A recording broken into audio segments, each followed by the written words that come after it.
Hello friends. तो आज के वीडियो में हम लोग पढ़ने वाले हैं डेटा और इंफॉर्मेशन के बीच में डिफरेंस।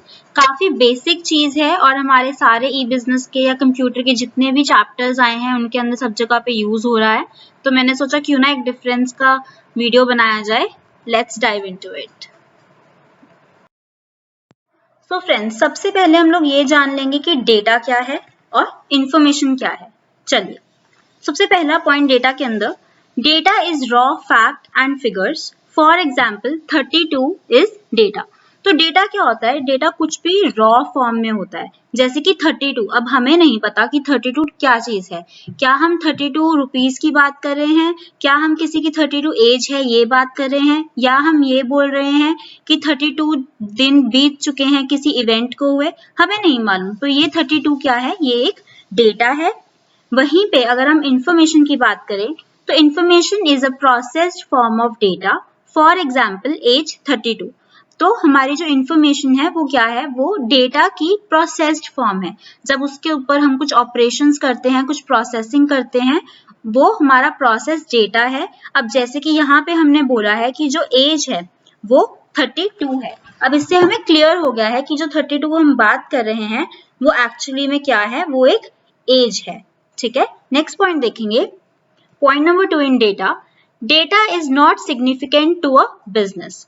अब अगर हम एक बिजनेस की बात करें तो उसके लिए जो डेटा है वो सिग्निफिकेंट नहीं है, कोई काम का नहीं है, ज्यादा महत्व नहीं रखता। उसका रीजन भी आप सोच सकते हैं, जैसे कि अब 32 ही मैंने बोला। अगर मैं बोलूं कि 32,000 जो है किसी ने कोई अमाउंट है जो आपके अकाउंट में इधर डेबिट हुई है या क्रेडिट हुई है। अब 32,000 इज ए डेटा, आपको नहीं पता कि वो आपको किसने दी, वो कहाँ से आई है, वो किस काम की वजह से आपके बिजनेस में आई है, वो क्रेडिट हुई है डेबिट हुई है वो भी नहीं पता। तो उस डेटा का कोई सिग्निफिकेंस नहीं है।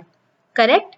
वहीं पे अगर हम इंफॉर्मेशन की बात करें तो जो इंफॉर्मेशन है वो बहुत सिग्निफिकेंट होती है। अगर मैं आपको प्रॉपरली बताऊं कि 32,000 रुपीज आपने किसी की वेबसाइट बनाई थी, उसके लिए आपके अकाउंट के अंदर जो है क्रेडिट हुए हैं, तो आपको प्रॉपरली पता है और वो एक इंफॉर्मेशन है। तो वो आपके जो बिजनेस है उसके लिए बहुत ज्यादा वैल्यू रखती है, महत्वपूर्ण रखती है, सिग्निफिकेंट है। ठीक है, नेक्स्ट पॉइंट देखेंगे। थर्ड पॉइंट डेटा के अंदर, data can be in the form of numbers, characters, symbols और इवन पिक्चर्स। अब जो डेटा है वो जरूरी नहीं है कि सिर्फ नंबर्स ही हों, वो कैरेक्टर्स भी हो सकते हैं, कोई सिंबल भी हो सकते हैं, पिक्चर्स भी हो सकती हैं।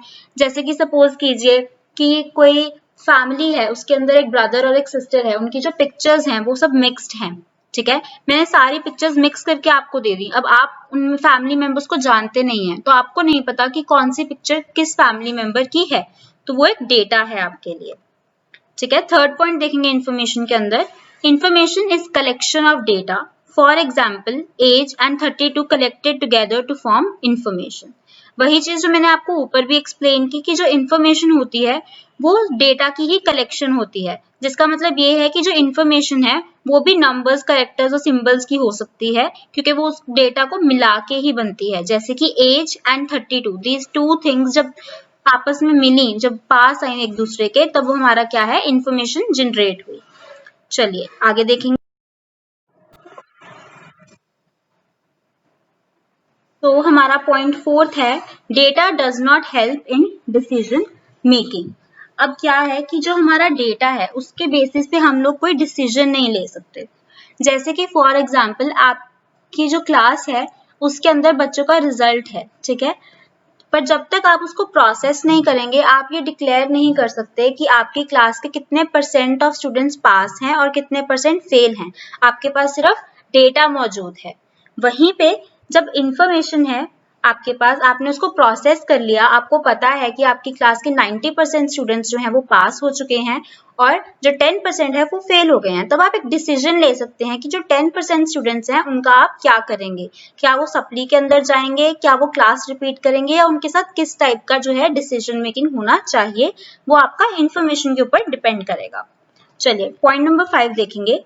Input to any system may be treated as data.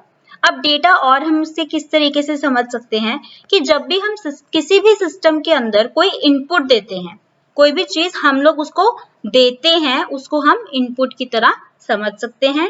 वहीं पे जो इंफॉर्मेशन है output after processing by system is called information. जब हमारा दिया हुआ डेटा जो कि हमने इनपुट दी थी वो प्रोसेस हो जाता है और सिस्टम से बाहर आता है एज आउटपुट, उसे हम इंफॉर्मेशन बोलते हैं। चलिए पॉइंट नंबर 6 देखेंगे, डिफिकल्ट टू अंडरस्टैंड प्रॉपरली। अब जो हमारा डेटा है उसे समझना डिफिकल्ट होता है।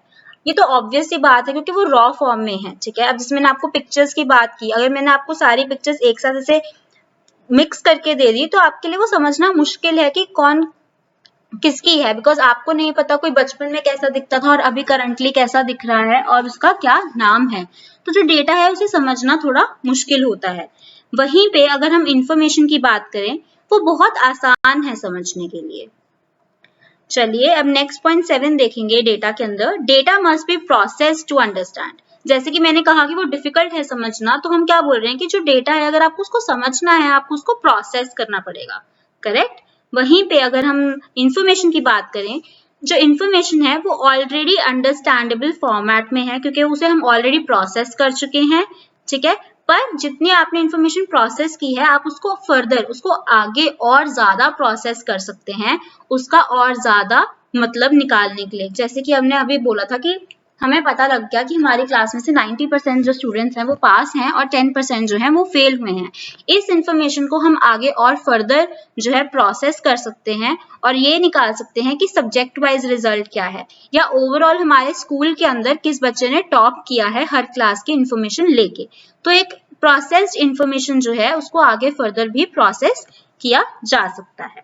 चलिए 8 पॉइंट देखेंगे डेटा के अंदर, डेटा में not be in the order. जैसे मैंने फोटोग्राफ्स की बात की वो सब मिक्स्ड हैं, तो जो डेटा है वो जरूरी नहीं है कि किसी भी ऑर्डर में हो। इनफैक्ट जो डेटा होता है वो जनरली किसी भी ऑर्डर के अंदर नहीं होता है पर हो भी सकता है।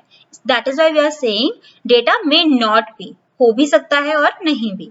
वहीं पे अगर हम इंफॉर्मेशन की बात करें, जो इंफॉर्मेशन है वो हमेशा ऑर्डर के अंदर ही होनी चाहिए। जैसे कि एक क्लास के स्टूडेंट्स की लिस्ट है तो हम यूजुअली उसको क्या करेंगे, रोल नंबर वाइज जो है ऑर्डर में लगाएंगे, या फिर आपके जो नाम का फर्स्ट अल्फाबेट है उसको अल्फाबेटिकली, जैसे कि अमित जो है वो नॉय से पहले आएगा क्योंकि ए जो है वो बी से पहले आती है, तो किसी ऑर्डर में उसको सॉर्ट करते हैं।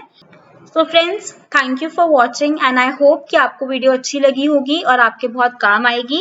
And please subscribe to the channel, like share comment. Good bye.